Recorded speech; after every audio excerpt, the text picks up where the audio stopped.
dica de hoje é: por que nas empresas familiares os elementos família, patrimônio e negócio devem estar bem apartados e bem regulados? Bom, quando a gente fala de empresa familiar, nós falamos, na verdade, de uma jornada da empresa familiar para a família empresária. E nessa jornada, o que a gente verifica é que no começo da vida das empresas familiares, esses elementos são muito confusos, né? O membro da família também é gestor, o negócio se confunde com a propriedade, o dinheiro do sócio, do acionista, se mistura com o dinheiro da própria empresa. Então, no nascimento, esses elementos na empresa familiar são muito confusos, mal regulados. Acontece que essa empresa familiar vai crescendo, ela vai ganhando volume, ela vai aumentando seu faturamento, as suas receitas, as relações com fornecedores ficam mais complexas, não é? Então, no curso dessa trajetória da empresa familiar, o objetivo é que ela se torne uma família empresária. E dentro desse conceito, é muito importante que esses elementos sejam corretamente separados. O que a gente diz? Em primeiro lugar, ser membro da família não deve ser necessariamente um requisito para que ele seja gestor da companhia.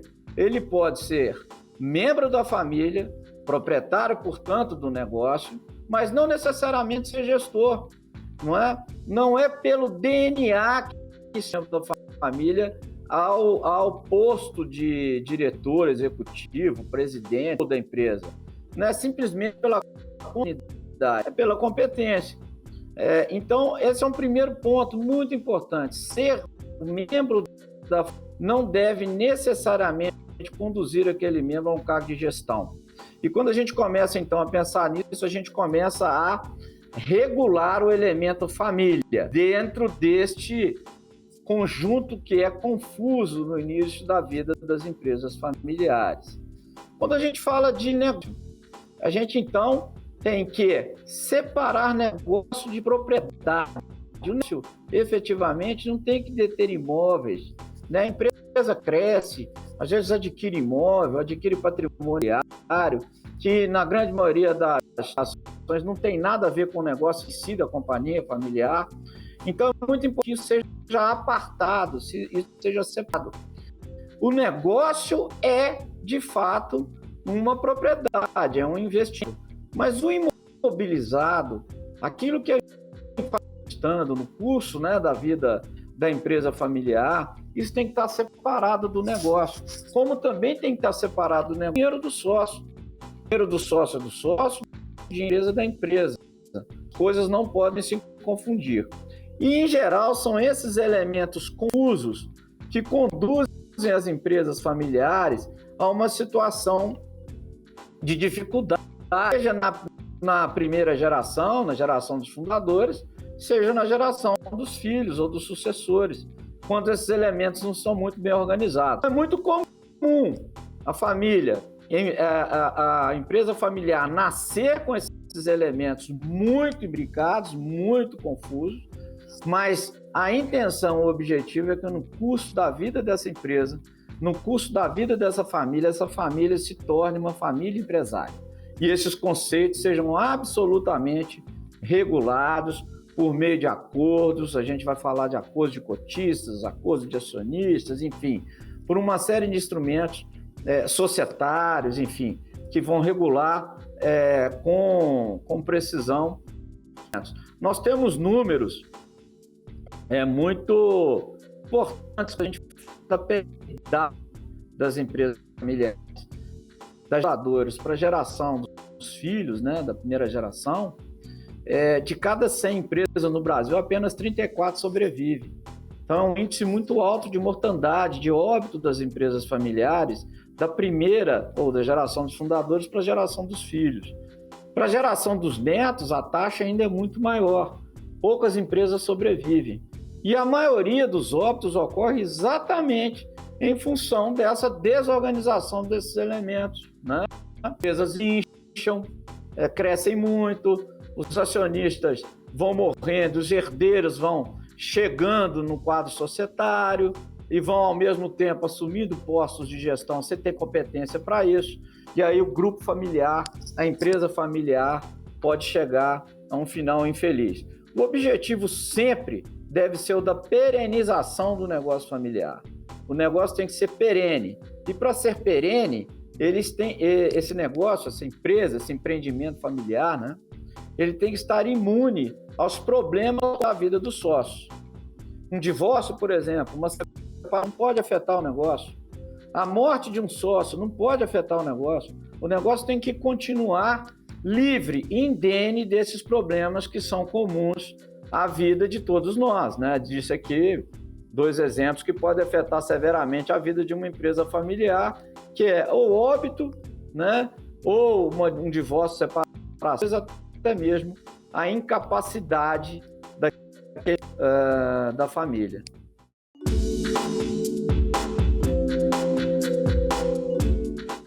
A dica de hoje é: por que ser membro da família não deve necessariamente conduzir-se a cargos de gestão?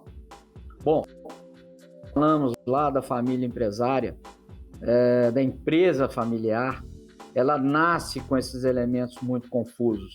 A família trabalha junto, faz o negócio crescer, todo mundo trabalha, são gestores, o dinheiro, às vezes, se confunde, o dinheiro da empresa com o dinheiro do acionista.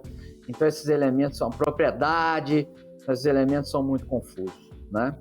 E nessa confusão, não é incomum, pelo contrário, é mais comum do que se parece, os fundadores da empresa se sentem no direito, ou às vezes até na obrigação, de levar filhos, parentes, consanguíneos para dentro da empresa, para trabalharem, às vezes num posto não executivo, né, mas um trabalho seletista, e aquela pessoa vai ali trabalhando, vai evoluindo, daí a pouco o pai quer que aquele filho seja alçado a um cargo de direção, e às vezes não é um filho só, são 2, 3 ou 4, e cada um fica num posto diferente, e aí os sócios vão tentando acomodar aqueles membros da família em cargos de gestão da companhia.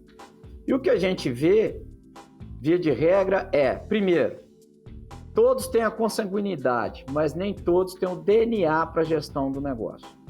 Então, esse é um ponto essencial. Consanguinidade não é sinônimo de competência. Consanguinidade é sinônimo de propriedade.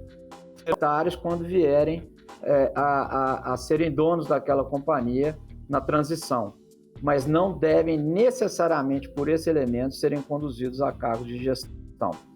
É muito comum nos grupos familiares essa obrigação, inclusive, vir por determinação dos próprios fundadores. Às vezes não é nem o projeto de vida do sócio, do filho, né, do sucessor, mas ele acata aquela condição por obrigação. Há uma determinação do patriarca, né, do fundador, da matriarca, enfim, de que ele tem que assumir a bronca, porque ele tem que seguir com a empresa, porque senão como é que a empresa vai continuar sem um membro da família? Não se vê alternativa para isso, né? Quando a alternativa é localizando o membro ou os membros da família que tenham DNA, consanguinidade e DNA para gestão, formar, treinar, preparar esse membro da família para esse cargo de gestão.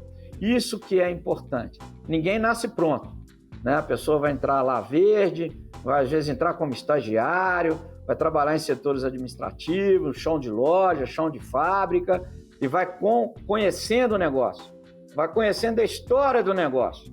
E aí ele vai se desenvolvendo enquanto profissional.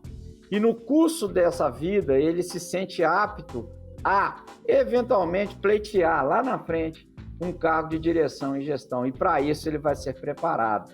Ele vai ser preparado para ser gestor e vai ser preparado para ser acionista.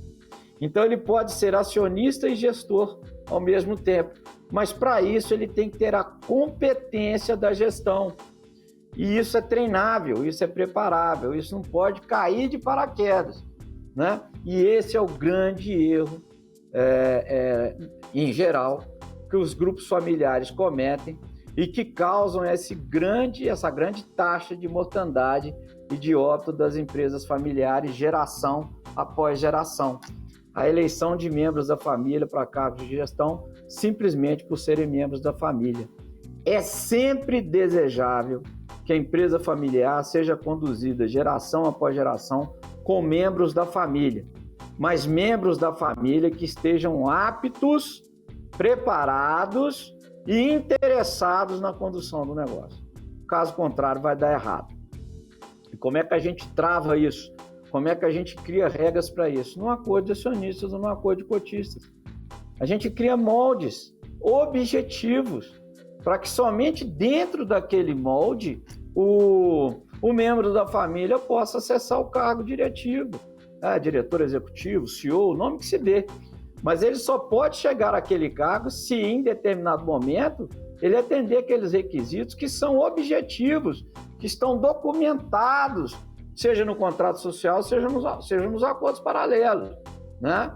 Sem aquela métrica mínima posta nesses documentos institucionais, nos contratos corporativos, no contrato social, no acordo de sócio, no acordo de acionistas, ele não chega ao cargo de gestão. Nem se o pai quiser, porque o voto do pai, nesse caso, contra a disposição do acordo de cotista, é o chamado voto nulo, ele nem é computado. Daí a força do acordo de cotista, do acordo de acionista. Isso o contrato social por si só, o estatuto social por si só, não resolve.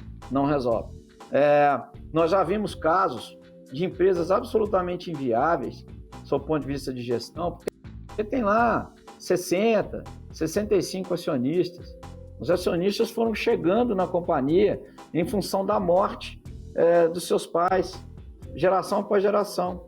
Então tem lá uma limitada com 65 acionistas e com 10, 12, 13 diretores. É impossível de ser gerida. É uma companhia que não tem a menor condição de ser gerida com eficiência, porque é um conflito claro, né? Ali está todo mundo misturado. E essa mistura veio geração após geração. Por quê? Porque a empresa familiar não quis regular esses elementos. Então, ela vai chegar na segunda, ou no máximo na terceira geração e vai perecer, porque em função desses conflitos e da falta de gestão, a empresa perece. Nós temos números impressionantes em relação a isso, né? Da mortandade, do óbito das empresas familiares, geração após geração. Na geração dos bisnetos, a gente fala de grandes empresas que são centenárias, mas isso é 3%, 4% das empresas familiares que sobrevivem à geração dos bisnetos, né? Então, assim, é uma taxa de óbito de mortandade muito grande. E qual que é o fator de sucesso dessas empresas? É a profissionalização da gestão, né? Empresas familiares chegam, inclusive, ao cúmulo, né? E é claro que cada uma tem seu modelo, a gente tem que respeitar, mas tem empresas familiares que chegam a definir que nenhum membro da família vai trabalhar na companhia, por acordo de sócio, acordo de acionista. Não entra ninguém consanguíneo na gestão da companhia e nem trabalhando na companhia. Quer dizer, a família está lá no status de proprietária, recebendo dividendos e lucros, mas ninguém chega à gestão. É uma opção do grupo familiar que quis separar completamente família de negócio. Agora, eu digo que isso é um extremo. Eu acho que isso não é a regra. Eu defendo a ideia de que o membro da família, apto a gerir o negócio familiar, é o melhor gestor que a empresa familiar pode ter, porque ele conhece do negócio, trabalhou no negócio e conhece a história do negócio, coisa que um executivo de mercado, via de regra, não vai conhecer. Então, não é que o diagnóstico tem que ser sempre este, mas efetivamente cada grupo familiar tem que pensar na gestão separada da consanguinidade. E quando há a junção de ambos, no meu modo de ver, esse é o cenário perfeito. Um gestor capacitado, né? Eu estou dizendo um, mas podem ser 2 ou 3, capacitados, formados e com o DNA da família. Esse sim é o fator de sucesso das empresas familiares, geração após geração. Por isso que a gente sempre fala e repete, ser membro da família não deve necessariamente traduzir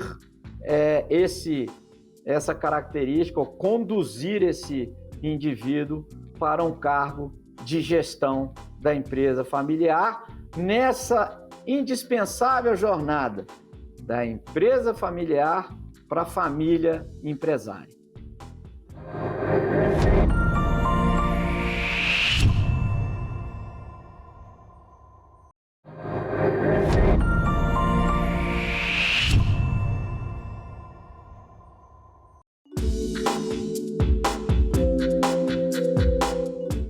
A dica de hoje é como construir bons acordos de sócios, sejam paralelos, acordos de cotistas ou acordos de acionistas, para o alinhamento dos sócios nas empresas familiares. Bom, em geral, a empresa familiar nasce com um contrato social muito singelo, né? Às vezes a junta comercial disponibiliza um modelo e aquele modelo serve de contrato inicial e é um modelo muito raso, são 2 folhas basicamente de contrato social que não resolve absolutamente nada em termos de eventual conflito entre os sócios. Mas a empresa nasce assim, ela nasce pequena e depois cresce. Então ela não nasce com estruturas jurídicas robustas para depois crescer. É o inverso, ela nasce com um contrato singelo, um contrato social de limitada, né? Para depois, nessa fase de crescimento, nessa fase de amadurecimento e nessa trilha para a família empresária, né? Da empresa familiar para a família empresária, esses documentos sociais serem encorpados. Então, em geral, a empresa começa com um contrato social muito raso, são contratos padronizados, vem lá da junta comercial e geralmente são feitos pela própria contabilidade que cria a empresa, enfim. Mas no curso da vida da empresa, as relações societárias vão entrando em complexidade, né? E aí é necessário que esse documento, que esse acordo inicial, que esse contrato social seja robustecido, que ganhe musculatura, né? E aí a gente fala da construção tanto de contratos sociais, que é o caso das limitadas, quanto de estatutos, que é o caso das sociedades anônimas, de forma mais robusta, de forma mais criteriosa, para tentar abarcar o máximo possível de eventuais conflitos, de modo que os documentos já tornem possível a solução de qualquer conflito se aparecer. Em geral, para além do contrato social ou estatuto, no caso das sociedades anônimas, a gente indica a construção dos acordos, né? Ou o acordo de cotista, no caso das sociedades limitadas, ou o acordo de acionistas, no caso das sociedades anônimas. Ambos têm a mesma função, é regular as relações societárias, regular a relação entre sócios, todas elas, criando um ambiente em que eventual conflito vai estar dirimido de forma pacífica, evitando até a existência do conflito. Dou um exemplo que acontece muitas vezes. Às vezes você tem uma empresa familiar, 2 sócios, cada um com 50% da sociedade, né? E, eventualmente, essa empresa recebe uma proposta de venda. Alguém quer comprar aquela empresa, um terceiro quer comprar. Um dos sócios gostou da proposta, quer vender, o outro sócio não quer vender, quer continuar na empresa. O impasse está instaurado. Temos uma empresa com 50% de cada lado, né? Um quer, o outro não quer, e se não existir dispositivos claros e bem postos em acordo de cotista acionista para solucionar esse conflito, a empresa fica parada e às vezes essa oportunidade de mercado passa, né? Existem remédios em acordos para isso. Vamos tomar um outro exemplo. uma corporação que tem lá um acionista majoritário, tem lá seus 70% da companhia, e os outros 30% diluídos em vários acionistas. E ele recebe uma proposta para venda do bloco de controle apenas, dos 70%. Bom. E ele resolve vender e a proposta é só para o bloco dele, só para os 70%. Os minoritários não estão lá dentro dessa proposta. E os minoritários, se não tiverem um bom acordo de cotista ou acionistas firmado, vão ser prejudicados nessa venda. Então, são dois exemplos claros que efetivamente acontecem no curso da vida das empresas familiares e que devem ser evitados por meio desses acordos. Quando a gente fala, por exemplo, dessas questões de compra e venda e exercício de compra e venda pelas empresas, propostas de terceiro, ou sócio que quer sair, não quer continuar mais na companhia, a gente cria acordos contemplando os direitos de preferência, né? Eu recebi uma proposta de terceiro. A primeira coisa, eu tenho que dar preferência para o meu outro sócio. Então, está regulado o direito de preferência. Eu quero sair da empresa, mas não tenho ninguém ainda que queira comprar as minhas cotas, as minhas ações. Então, eu posso ter uma previsão de direito de primeira oferta. Eu faço uma oferta primeiro para os meus acionistas, para os meus parceiros, meus sócios, para ver se eles aceitam comprar aquele lote meu de ações pelo preço que eu imagino que seja justo. Eu sou um majoritário e quero vender só a minha parte por um preço altamente relevante. Então, posso ter num acordo de acionistas uma regra chamada tag along, em que os minoritários têm o direito de serem arrastados nessa venda. Eles têm o direito de serem vendidos junto com o bloco de controle, né? Ou o inverso, eu tenho majoritário e recebo uma proposta de toda a sociedade. Faço essa oferta para os meus acionistas, para os minoritários, e eles eventualmente não querem vender. E aí eu exerço, se tiver essa previsão no acordo de cotista acionista, uma cláusula chamada drag along, ou uma cláusula de arraste. Eu tenho de arrastar aqueles minoritários numa venda. Vejam, falamos, por exemplo, dos moldes do gestor, de quem pode gerir a companhia. E deve estar previsto no acordo de cotistas ou no acordo de acionistas. Pode ser previsto. O molde objetivo, quem tem competência para tal. De modo que se qualquer acionista quiser votar em um membro da família que não reúna aquelas qualificações mínimas, o voto é nulo. O voto é nulo. A decisão daquele sócio em votar naquele membro da família não tem relevância na votação nulo, por força do som do acordo de cotistas ou acionistas, né? A gente deve falar no acordo de cotistas, por exemplo, na não concorrência. Você imagina, eu tenho um negócio, tenho um sócio, e o sócio pretende, num determinado momento, ele criar um negócio paralelo, criar um negócio que confronta, que concorre com o meu próprio negócio. Assim, tudo pode ter, então, no acordo de acionistas ou cotistas, uma previsão clara de não competição, inclusive de não competição durante um tempo após a própria saída, né? Eu tenho que ter previsão clara da distribuição de resultados, né? Se a distribuição de resultados vai ser desproporcional, no caso da limitada, que é possível. Se for desproporcional a participação de cotas, quais vão ser os critérios para que essa distribuição ocorra de forma desproporcional? Eu tenho que falar das reservas, o que a companhia vai deixar de reserva para reinvestimento, a companhia vai deixar de reserva para treinamento da segunda geração, né? Nós falamos disso. Enfim, todas essas questões que são viscerais para a vida da companhia e para a atividade dela, para a sequência dela, são absolutamente necessários e são absolutamente passíveis de construção nesses documentos e nesses acordos paralelos.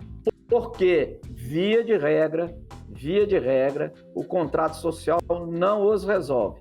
Esses problemas ou essas possibilidades de conflito não são resolvidos no contrato social ou no estatuto social das companhias. Daí a importância, relevância da construção desses acordos, que são, ao final de toda a reestruturação do grupo familiar, a cereja do bolo. É o ponto mais importante de tudo, né? A gente fala muito, as gerações antigas, do fio do bigode, né? Não existe fio de bigode. Fio de bigode, o que está escrito, documentado, pactuado, claramente pactuado em documentos eficazes, em documentos válidos. É nesse sentido que o grupo familiar tem que trabalhar. Ler, descrever, interpretar e colocar no papel todas as regras de convivência. É isso que é importante para que a empresa seja perene, né? Que ela, sob geração após geração, né? Com regras muito claras de governança. Vamos criar uma diretoria. Ok, uma diretoria executiva. Quem é quem nessa diretoria executiva? O sócio fundador não quer estar na execução. Ele já cansou, mas ele quer estar olhando, ele quer olhar para a operação. Então, vamos criar um conselho de administração, vamos acomodá-lo no conselho. Ele vai ser um presidente do conselho, que vai receber lá o autor executivo, de tempos em tempos, um relatório, vai acompanhar a gestão, a vida da companhia. Enfim, são essas em linhas gerais, é claro, né? O acordo pode ser muito mais complexo do que isso, mas em linhas gerais, são essas as balizas de construção e de alinhamento dos sócios. Isso é essencial para a perenidade dos grupos familiares. E não tem tamanho de empresa para isso. O pessoal às vezes confunde. Isso é grupos empresariais, acordo de cotista, fazer um acordo de acionista, isso é para companhia aberta, companhia que tem ações em bolsa. Não. Isso é para qualquer empresa de qualquer tamanho que está experimentando a dor do crescimento e que vai passar de geração. E que mesmo passe por uma transição de geração, quer eventualmente bloquear conflitos. E isso se faz sempre no momento de paz. No momento de conflito entre sócios, esses acordos são muito difíceis de estruturar, porque já há um conflito instaurado, já há uma comunicação já está quebrada, o fio já está cortado, né? Então, a relação social já está difícil. Então, esses acordos devem ser construídos e feitos no momento de saúde, de paz, quando a empresa e os acionistas estão em paz. E, às vezes, é nesse momento que os acionistas esquecem de fazer os seus alinhamentos, porque o mar é de habilidade. Mas é exatamente quando o mar é tranquilo que esses acordos são bem alinhavados e bem construídos.